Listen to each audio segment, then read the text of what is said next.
O governo brasileiro pede explicações aos Estados Unidos sobre as deportações no Brasil. E você vai ver também. Estados brasileiros pretendem aumentar o imposto sobre circulação de mercadorias e serviços. Presidente Lula está apto a voltar a viajar e fazer atividades físicas. Gêmeos palestinos se reencontraram com um abraço. E ainda, Zé Rafael será um novo reforço do Santos.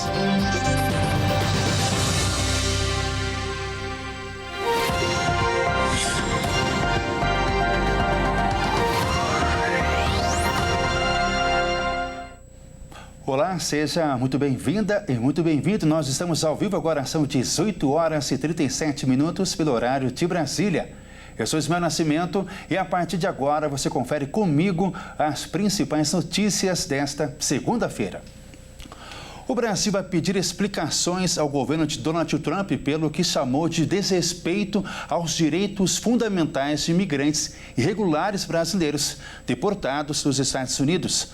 O Ministério de Relações Exteriores afirmou que foi degradante o tratamento dado aos repatriados que foram algemados durante a viagem. O Palácio do Itamaraty informou que quer explicações do governo dos Estados Unidos e que acompanha as mudanças da política migratória do país.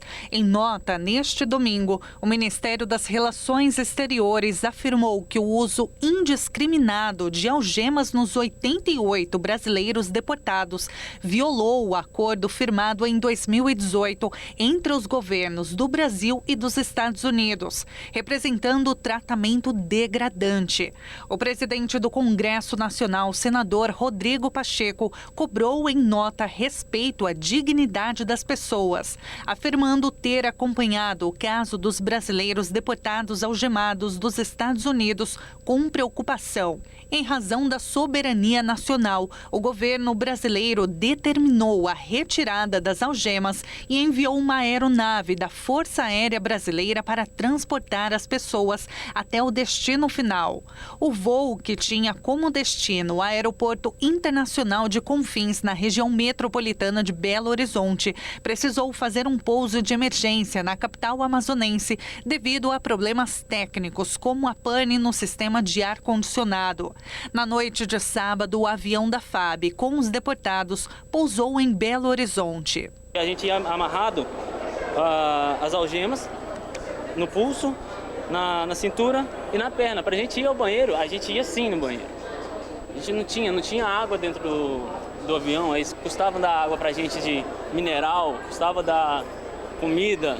E muito quente, criança dentro da aeronave. A gente pedia para ir ao banheiro, eles não deixavam. A ministra dos Direitos Humanos e Cidadania, Macaé Evaristo, disse à imprensa que na aeronave também havia crianças com autismo, com algum tipo de deficiência que passaram por situações muito graves. As denúncias das pessoas que chegaram, elas são muito graves de violação. A gente tinha numa mesma aeronave famílias, crianças com autismo, com algum tipo de deficiência, que passaram por situações muito graves. Agora vamos acompanhar a palavra da Simone Alves, paralegal especialista em visto humanitário, que vai explicar quais são os direitos dos imigrantes que moram nos Estados Unidos.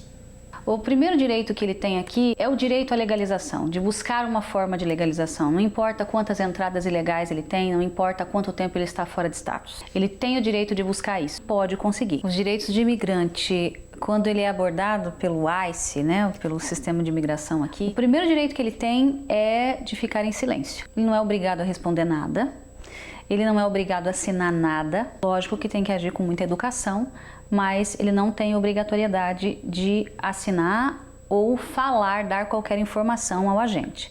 Outra coisa, muitas vezes as pessoas têm muito medo de que o agente vá até a casa delas. Ele não é obrigado também a abrir a porta. Se o imigrante não abrir a porta, o agente não pode entrar. Eu avalio hoje o cenário político e o cenário para o imigrante de forma bem complicada.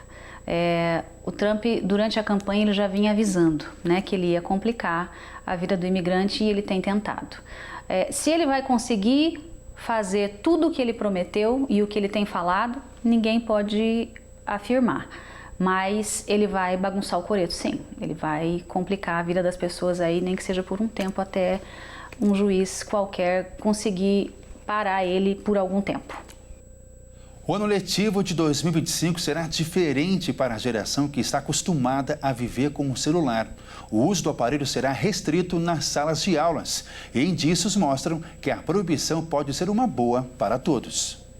No início do ano letivo de 2024, as escolas municipais do Rio de Janeiro adotaram a lei que proíbe o uso de celulares no ambiente escolar. Segundo a Prefeitura, a medida já apresenta resultados positivos, com maior interação entre alunos e a melhoria no desempenho acadêmico. No entanto, desafios como tentativas de burlar a regra e o apoio a estudantes com dificuldade em reduzir o uso das telas também foram identificados. A norma instituída pela gestão de Eduardo Paes se aplica a todas as etapas da educação básica, da educação infantil ao ensino médio. A lei determina que os celulares devem permanecer desligados ou em modo silencioso e guardados nas mochilas durante as aulas e os intervalos. Algumas escolas optaram por recolher os aparelhos e armazená-los em armários ou caixas, devolvendo-os ao final do expediente. O uso de celulares só é permitido antes da primeira aula ou após a última, sempre fora das salas de aula. Situações excepcionais, como emergências familiares, eventos climáticos graves ou protocolos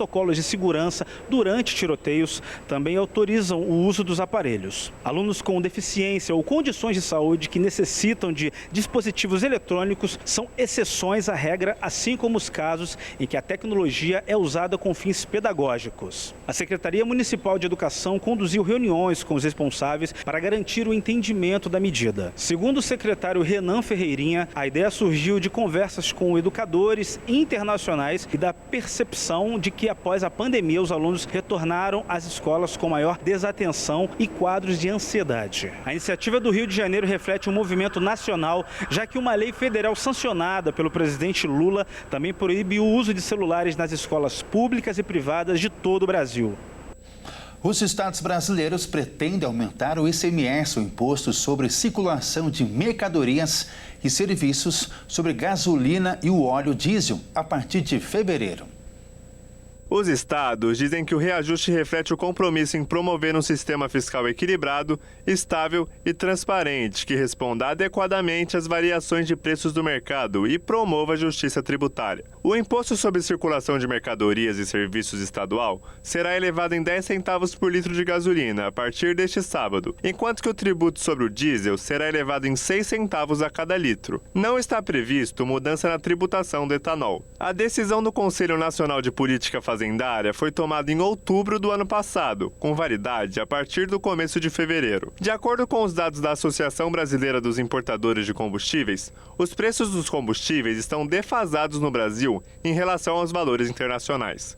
Mas a Petrobras abandonou, no começo do governo Lula, a política de paridade de preços, em que os combustíveis eram reajustados com base no preço do petróleo e da variação do dólar. O último aumento de preços da estatal foi em julho do ano passado.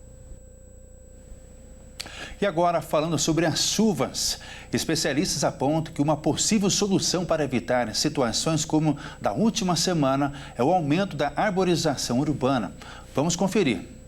Na última semana, São Paulo passou por momentos desesperadores com as fortes chuvas, que não são só frutos da fúria da natureza, mas também de escolhas questionáveis. Segundo especialistas, a falta de arborização das metrópoles impermeabiliza o solo e o resultado, além das enxurradas, é a aridez que gera ilhas de calor urbanas, que potencializam eventos climáticos extremos, que, segundo a Defesa Civil, já foram registrados 17 mortes relacionadas às chuvas desde o mês de dezembro. Solos com vegetação permeável permitem que a água da chuva infiltre na terra, liberando a água na atmosfera e diminuindo as temperaturas. Esse não é um problema apenas da cidade de São Paulo, mas de praticamente todas as cidades do Brasil, que por muitas vezes tratam o assunto de árvores e jardins como um assunto menor ou de somente decorativo. Especialistas apontam que é necessário criar uma rede extensa e contínua de arborização com árvores de grande porte nas ruas. incluindo florestas nativas dentro das malhas urbanas, jardins de chuva e permeabilidade, de forma ampla e irrestrita para regular o clima e possibilitar a resiliência para as mudanças climáticas locais e globais. E veja a seguir, gêmeos palestinos se reencontraram com um abraço. E ainda, Zé Rafael será um novo reforço do Santos. Nós voltamos já.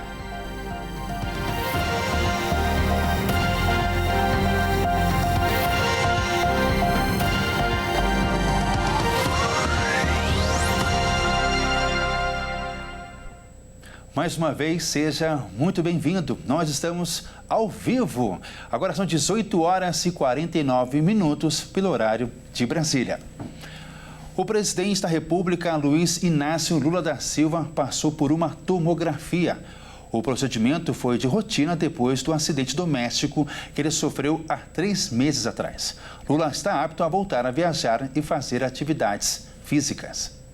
O boletim médico do presidente apontou que Lula está liberado plenamente para exercer sua rotina habitual de vida, como viagens e atividades físicas. Mas mesmo com o aval dos médicos, o boletim informou que o presidente segue sob acompanhamento. Os exames foram refeitos depois de 3 meses da queda do presidente no banheiro do Palácio do Alvorada, no dia 19 de outubro. O acidente fez com que o chefe de Estado cancelasse uma viagem marcada para se reunir com a cúpula do BRICS, na Rússia. O acidente fez com que ele passasse por 2 procedimentos cirúrgicos. O primeiro por um sangramento interno na cabeça e o segundo por um caráter preventivo. Por mais que no boletim o presidente está liberado para viajar, ainda não se sabe se ele pode fazer viagens longas como para fora do país. E nas redes sociais, o presidente postou que teve uma conversa com Vladimir Putin, presidente da Rússia, e recebeu um convite para visitar os russos em maio. O MEC solucionou o problema nos resultados do SISU 2025. Agora, os candidatos já podem verificar a sua classificação na lista de espera para ingressar em curso superior. Após 12 horas depois do anúncio dos resultados do SISU 2025, os candidatos da lista de espera já podem ver a sua classificação. O resultado do processo seletivo aconteceu com atraso de 1 dia nesta segunda-feira. Mas, além disso, a página do MEC não estava mostrando a classificação na lista de espera. A falha foi solucionada no início da tarde, por volta do 12h30, segundo o próprio MEC, que não justificou o motivo da falha. Nos últimos anos, quando o estudante fazia login no SISU, conseguia ver se foi aprovado ou não em uma das 2 opções de cursos escolhidos na inscrição. E se caso tivesse ficado na lista de espera, saberia a posição na lista para graduações. Na edição de 2025, não havia lista de espera, somente um arquivo Excel que mostrava a posição dos selecionados. Para os que não foram aprovados, seria importante saber quanto faltou para que entrassem na universidade logo na primeira convocação. O prazo para escolher um dos cursos na segunda chamada termina no dia 31 de janeiro, caso não seja postergado. Um encontro emocionante foi registrado na faixa de Gaza. Após o cessar-fogo entre Israel e Hamas, gêmeos palestinos se reencontraram com um abraço e muitas lágrimas de alívio. Vamos ver. Um encontro muito emocionante aconteceu nesta segunda-feira na região da faixa de Gaza. Os irmãos gêmeos Mahmoud e Ibrahim Al-Watut se reencontraram com um abraço muito caloroso após 1 ano separados, devido às guerras na região. Enquanto Mahmoud permaneceu no norte da faixa de Gaza, Ibrahim foi deslocado para a região sul do país e assim ficaram durante o terrível período de guerra entre Israel e Palestina. O reencontro só foi possível graças ao acordo que Hamas fez com Israel, concordando em entregar 3 reféns israelenses, o que resultou na saída das forças de Israel a uma importante via de Gaza. Com isso, muitos palestinos voltaram para suas terras no norte do país e muitos encontros entre familiares e amigos puderam ser avistados. De acordo com o governo do Hamas, cerca de 300 mil palestinos retornaram hoje ao norte da faixa de Gaza. Um alemão quebrou um recorde do Guinness pelo maior tempo passado debaixo d'água sem despressurização. O recordista passou 120 dias a uma profundidade de 11 metros e uma cápsula na costa da Caribenha do Panamá.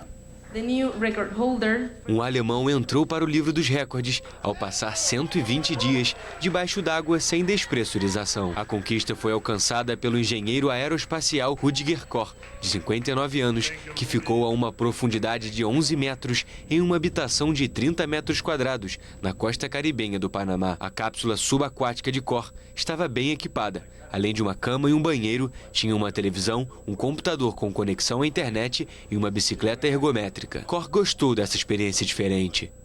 Well, I didn't have so much time to reflect. There was so much to do.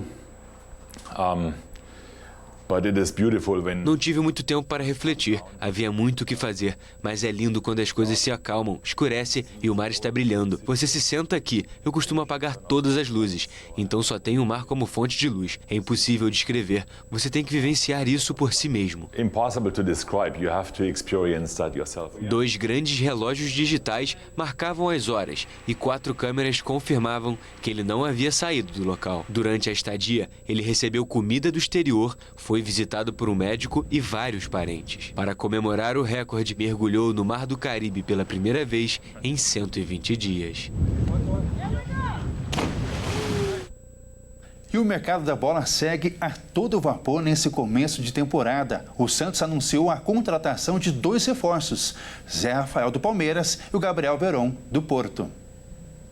O Santos contratou 2 reforços enquanto aguarda a chegada de Neymar. O atacante Gabriel Veron, que já está no CT Rei Pelé para a realização de exames médicos e assinatura de contrato, e o volante Zé Rafael, que será comprado do Palmeiras. O vínculo com o jogador vai até o fim de 2027. Gabriel Veron vem por empréstimo cedido pelo Porto de Portugal, com opção de compra fixada no contrato. A intenção do Peixe é tê-lo à disposição de Pedro Caixinha o mais rápido possível. Diferente de Zé Rafael, que deve demorar algumas semanas para estrear, pois o jogador foi inscrito pelo Palmeiras no Paulistão e por isso não poderá disputar o estadual com a camisa alvinegra. O regulamento do Campeonato Paulista estipula que cada atleta só pode ser registrado por um único clube. Assim, o meio-campista será reforço para a Copa do Brasil e Brasileirão. Outro time que conta com o anúncio de reforço nesta segunda é o São Paulo.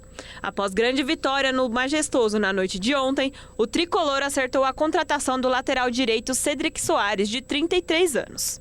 Ele estava sem clube e assinará inicialmente por 3 meses com o São Paulo. Caso atinja metas e seja aprovado pela comissão técnica, terá o contrato renovado até o fim do ano. O lateral português atuou emprestado ao Fulham da Inglaterra até o meio de 2023 e depois retornou ao Arsenal. O vínculo com o clube inglês acabou em julho de 2024. O lateral direito não entra em campo desde março, quando jogou por 25 minutos na vitória por 6-0 sobre o Sheffield United. Nos últimos meses, vinha mantendo a forma em um clube em Portugal. O Jornal das 18h30 termina aqui. Obrigado pela sua companhia. Uma boa noite para você. Até mais. Tchau.